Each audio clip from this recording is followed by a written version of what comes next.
That day has come. In the Russian State Duma, they seriously discussed the question of Cheburashka's nationality. The head of the Budget and Taxes Committee, Andrei Makarov, claimed that Cheburashka is Jewish, while his opponents argued that the big-eared creature is Arab because he comes from Morocco.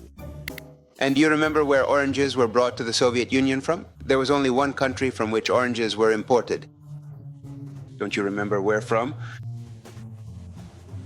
They were imported from Israel. Cheburashka is Jewish, after all. He came from there in a barrel of oranges. He came from abroad. Remember how it was in the cartoon? He's from Moroccan. First of all, the tangerines were actually Moroccan, specifically. So Cheburashka almost became another apple of discord between Jews and Arabs. In reality, this character is actually Japanese because he was copied from a Japanese cartoon from World War II. A little monkey serving in the Navy looks a lot like Gina the crocodile's friend. Once again, I'm plagued by vague doubts. Now Cheburashka's image is completely tarnished, because the occupiers have made the big-eared creature a symbol of the special military operation. And that's quite ironic because Russian soldiers are wearing a Japanese character. And for those who don't know, Russia is still technically at war with Japan. Well, we kind of got ourselves into a bit of a mess here. In any case, Cheburashka won't be able to wriggle out of this now and will go to the tribunal along with the other war criminals. We want to be with Cheburashka, who's looking for friends to serve in the artillery. Russians love to shout themselves hoarse about how unique, unparalleled, and great they are. All this fascist nonsense about spiritual bonds, a special path, and a 1,000-year Russian Reich. In reality, the only thing truly unique about Russia is that all its achievements, even its so-called spiritual bonds, are stolen or copied from others. And then they snatch it from them too. It's madness. It's politics. From the nuclear bomb to ice cream, everything has been borrowed from the decaying, soulless West. Technology, science, works of art, all of it was stolen. And fine if they had improved on the original, but no. Everything those greedy, swampy hands touch turns to dust. The best car of 1967, the Fiat 124, degenerated into the Soviet Kopeka, which was produced in that form until 2012. You heard that right?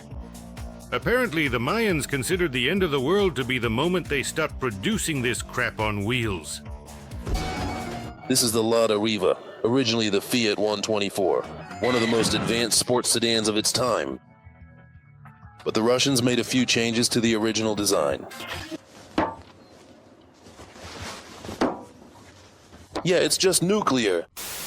A special place in the collection of stolen things is held by cartoons and children's books.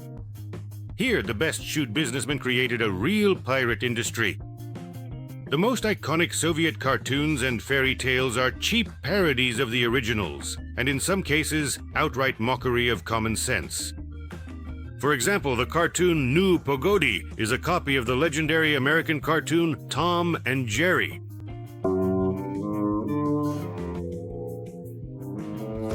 In the original, the cat chases the mouse and ends up in ridiculous situations.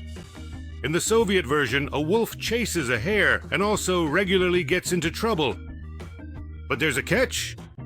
The cartoon Tom and Jerry, despite being released in what would now be considered harsh and intolerant times from the 1940s to the 1960s, was still kind-hearted and instructive. The creators understood that they were making a product for children. But the Soviet New Pogodi is like Sodom and Gomorrah. Smoking, alcoholism, drunken rampages, hooliganism, and just plain immoral behavior.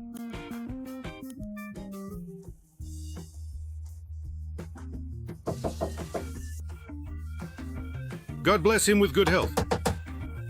All the very best to him. The funniest thing is that now, New Pogodi even violates the Russian law against LGBT propaganda among children. Oh My God. The wolf regularly dresses up as a woman and shows an unhealthy interest in the hare. In some episodes, it's clear that the wolf doesn't want to eat the hare. He wants something else.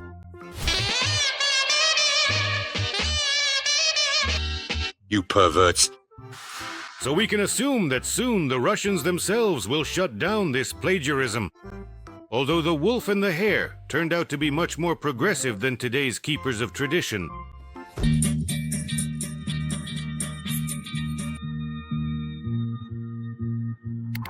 Only you and I are fully aware of all 58 types of gays. 58 types! Leopold the cat is also a surrogate. And in 1943, there was a cartoon where two brazen mice torment a kind-hearted cat. Doesn't that remind you of anything? Maybe it does. Or maybe it doesn't. Or maybe screw you. The cartoon 3 from Prostokvashino also made it into our leaky top list. No, this time Kat Matroskin and Sharik are original. But some scenes are copied entirely with all the proletarian fury. And this is probably the most famous moment of the cartoon, where Postman Petchkin knocks and the little crow keeps asking, "Who is it?" over and over again. Who is it? It's me, Postman Petchkin. This is an exact copy of a scene from the American cartoon The Plumber. There, the plumber knocks on the door and someone inside answers, "Parrot." Oh, how convenient. Open his eyes so he can see clearly. As a bonus, let's recall some more modern cartoon thieves. In Russia, a superhero cartoon called Nevsky was released. Both the main characters and their abilities are very reminiscent of the popular series Invincible. As they say, try to spot the 10 differences. Hey everyone! Just the other day, a teaser for the Russian animated series Nevsky, based on the comic of the same name, was released, and even to the untrained eye, a number of, I would even say, blatantly obvious similarities with the well-known series Invincible, which in turn is based on the comics by Robert Kirkman, were noticed. Nevsky is an exact copy of Omni-Man. The costume of the character Ilyushka is completely copied from Mark Grayson's costume in the comics, literally 1-to-1. Instead of Omni-Man, in the Russian version we have Prince Alexander Nevsky, who flies around and throws police cars. What kind of horror is going on here? Our Tsap-Tsarapov rating would be incomplete without the classics. But everyone knows Buratino. Alexei Tolstoy outright stole entire plot lines and characters from the Italian Carlo Collodi and his Pinocchio. What? Again? 5. Gold ones. Gold ones. Want me to show you some boxing? Buratino, just like Pinocchio, was carved from a log. And there's also a wise cricket. A girl with azure hair, the poodle Midora, the bandits Cat and Fox, and the evil puppeteer Mangiafuoco, who was disguised as Carabas Barabbas, and they thought no one would notice. And I am ready for dirty tricks. The most shameful thing is that Alexei Tolstoy was the editor of the Russian translation of the original Pinocchio. And then, purely by chance, 10 years later, he wrote his own Buratino.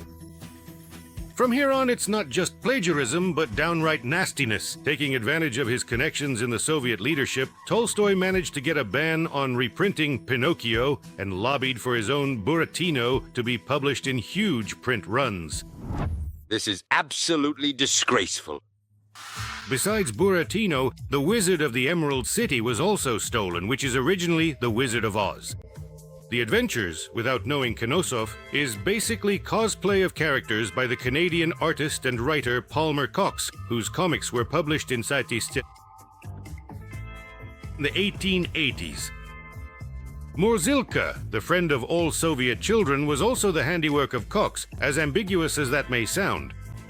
Heading towards the news, Morzilka is listening. My photo elements have detected it. Go.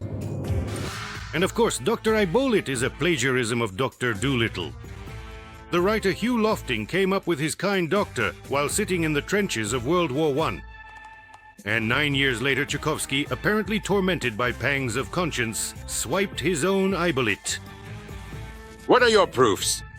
Russians should be proud of their unique ability to take pride in other people's achievements. They have no other reasons left to be proud. There is no doubt about the greatness of Russian culture. Within Russia itself, it is almost a sacred thing. It's just that the pillars of this very culture, as well as unique scientific and technological developments, are very often borrowed from Ukraine, colonized states, and the decaying, uncultured West. In other words, they are simply plagiarism. I would like to remind you that this video is created for entertainment purposes and contains elements of satire and irony. All facts and events are presented in a hyperbolized or exaggerated form to convey a comedic or dramatic effect. Our goal is not to mislead, but to highlight humor. Please take it with a smile.